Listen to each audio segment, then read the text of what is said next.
Hello everyone, this is Darvesh Khan, Subject Specialist English.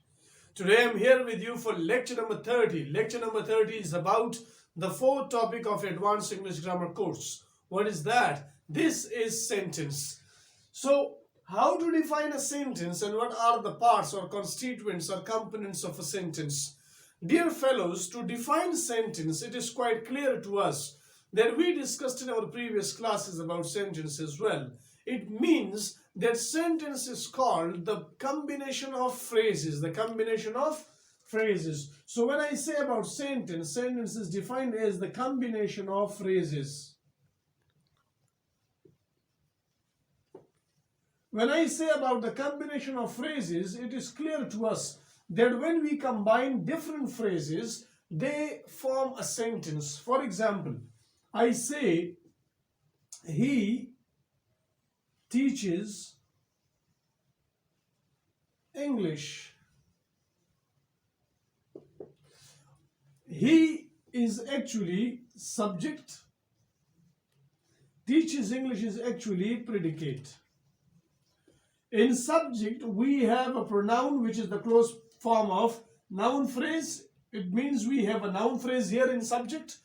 Teaches is actually a verb, but it plays the role of it plays the role of header. It is called a verb phrase. And in English, it means that there is a verb phrase and there is a noun phrase. It is quite clear to us that these are three phrases, and the combination of these three different phrases is called the sentence. The second definition, which is according to traditional grammarians, that is very simple. That is that sentence is called a group of words that has subject plus predicate and gives us full meaning. So we simply say a group of words. Now here we can also write a word phrases, a group of phrases that gives us full meaning.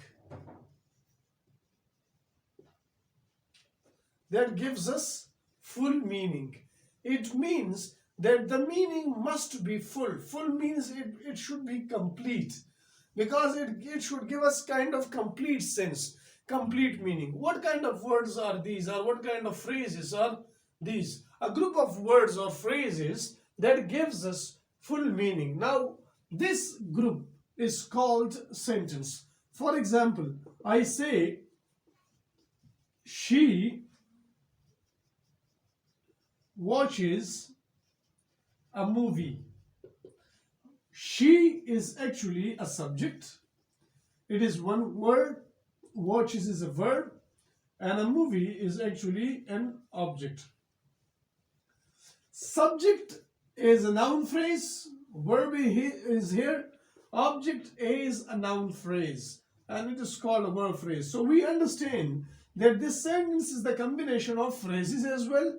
And this sentence is combined with the help of words. We consider it that it gives us full meaning. Therefore, we call it sentence. So now, discussing the very meaning of sentence, it is quite clear to us. There are a group of words that gives us complete meaning. Now, how to understand that it gives me complete meaning? It is very simple. Who watches a movie? We know very well she. Who is she? Misal, Jamila, Kamila, any else person. So we say she. Now, what does she do? It means, what does she do? She watches a movie. And what does she watch? She watches a movie. It means that there is subject, there is verb, and there is object. The combination of these three different words, which gives us complete meaning, such combination is called a sentence. Thank you all, dear fellows.